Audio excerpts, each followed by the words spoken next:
Alan Van Wert, aka Robot, and I'm going to be showing you an excellent song by Mozart. It's called Turkish March. I'm going to take you through every step, and I've arranged the song so you don't have to play it fingerstyle, classical guitar, or anything crazy like that, because I can't. But it's going to be lots of fun because it's a great workout for your technique, for a lot of different aspects. I give a lot of students this type of thing to play instead of exercises because it's musical and it's fun. So I won't bore you with any more of this, and we'll get right down to it in the lesson. We're going to start off with the main motif, what the people usually will hear and associate it with this specific song, Turkish March. And it just goes like this. And that's going to be in B flat minor. So we're right there at this point. And it's an easy little lick here. I palm mute it. If you wanted to play it wide open, like, that sounds okay, but it's a little bit better if you go, cuts it real short, nice staccato percussive sound. And essentially you're doing a call and response with the same lick, just transposed.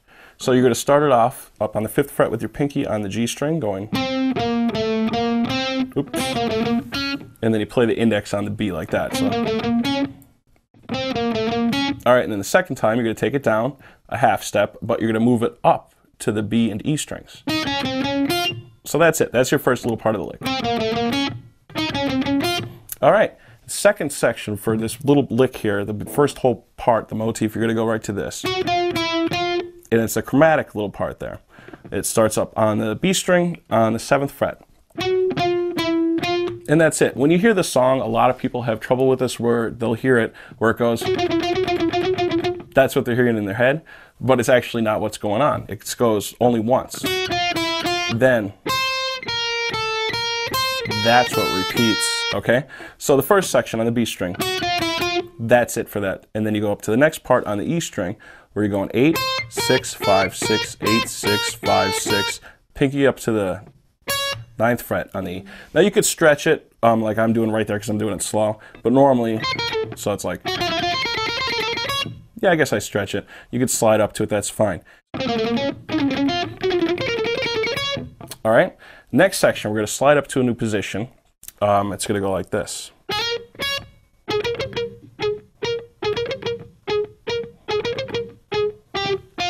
Alright, now this is very tricky for most people at a higher speed because you're not doing something that's common on a guitar. You're kind of doing this little, almost a galloping, very fast spurt of notes. It's actually even harder for me to do it slow. It's like if I was just going to go, oops. It's a little bit easier than going. Alright, so this whole section right there again, you go. Oops.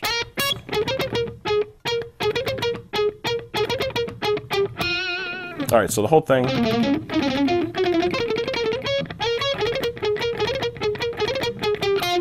Alright, so that again. So you want to slide up because you're going to be down here hitting the pinky, you got to slide up to that kind of.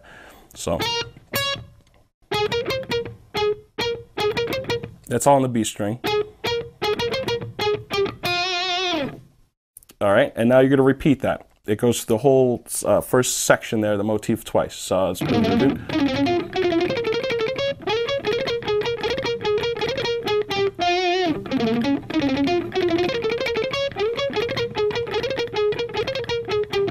and now don't forget, I'm still on the B when I go down to that note right there. It's just a half step slide, so it's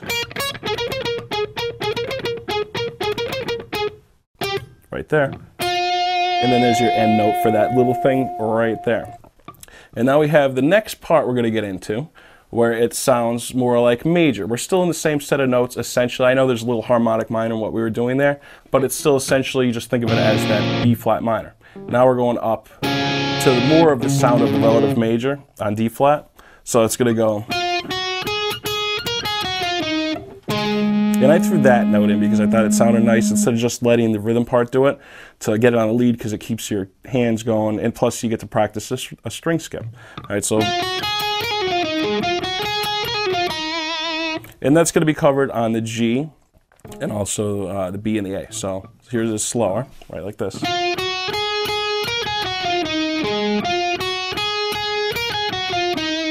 And now we're going to take that and we're going to just basically move down the same type of pattern a whole step down. So it goes.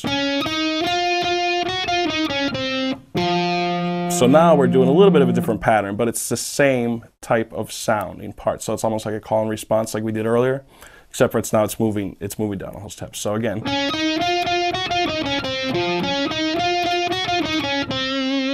All right, and I do subtle variations on these things, and I could show you them quickly what they are. For the first one, where you're going, sometimes what I'll do is I'll do the ending portion of the note as a run. So I'll go. Now to do that, you're going to be playing up here on the 9th fret like this, and you go. It's only one note on the E string. So you could start it with a down pick like I do, because I'm just used to that. I don't really think about my picking direction much, but a lot of alternate pickers will. So whatever's more comfortable for you, but you want to go.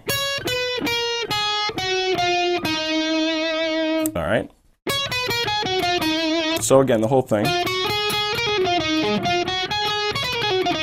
So it's ba-da-da-da-da-da. So it's triplets. 1, 2, 3, 4, 5, 6, and then the 1, 7. Okay, so now another way for economy pickers, it might be a little bit easier. Instead of going, you could play this. So that's this way. Same lick, just a different way to play it.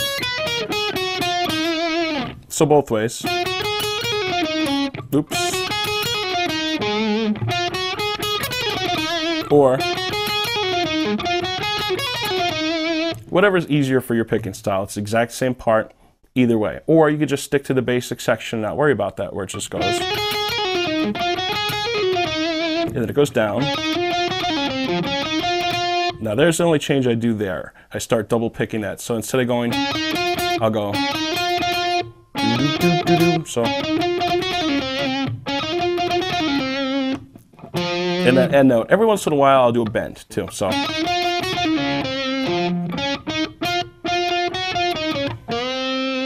And I'm bending from the 8th fret of the D string. So that'd be like a... Trick is you got to slide that down quick and get it back. And it's real tough to do that up at 160 beats per minute. I managed to do it. It's a little bit sloppy at times. So if you can't fit that bend in and shift down without making a bunch of noise with open strings, then don't worry about it. Again, you can just play this very straightforward. It's still very cool, great exercise to do. And then we go back to the main part again and repeat it. However, as we get through this one, it's going to switch up to where we're going more to a harmonic minor. I'll show you the difference. If you remember the beginning, it's going to sound like this. Now, before we were going percussive and stopping. Now we're going holding it out.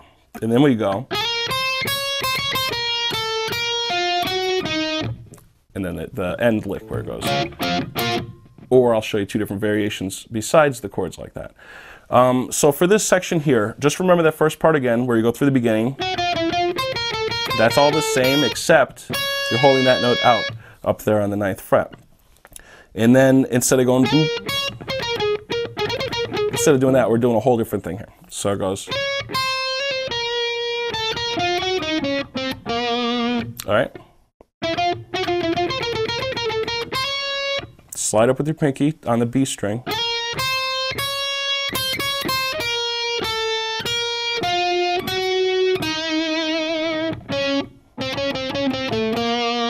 Is the proper way to do it. However, I have the variations and I'll show you those now. But before I get to that, you want to realize that this part up here, most players would just legato, hammer on, and pull off that. They would go, oops, like that. However, I pick it because I like that percussive sound, especially if I'm getting a good palm mute in there. All right, that's the first way. Second way, where you just play chords, and I do all three of these in the song, so you hear them, they're in the tab. So for that, the first chord is just these two as a triad. Major triad, right there on the D flat. Next one I'm doing right across here, which would be an F major, but I'm not hitting the bass note, I'm just hitting these three. All right, and then the last one is just a 5 chord on the A sharp, B flat. So we got just once. So those are the first two variations, the way it goes, oop, that one, and then the last variation that I like to do is a little bit tricky. Again, it's like the way we did this A thing up here where we went with the triplets, except for now it's going to be down here. So we got...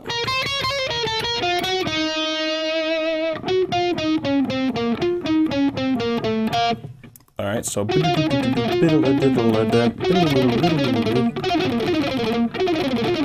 So slow. 1, 2, 3, 4, 5, 6, and then we shift positions. 1, 2, 3, 4, 5, 6. Natural 7 up to the root. So those are the three different variations. You could do that. Then we're just going to repeat that section we did again.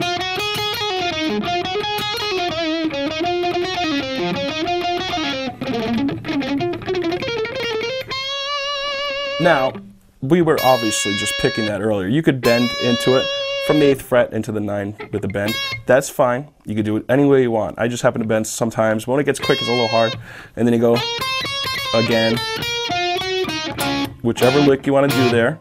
And then we get to the next section.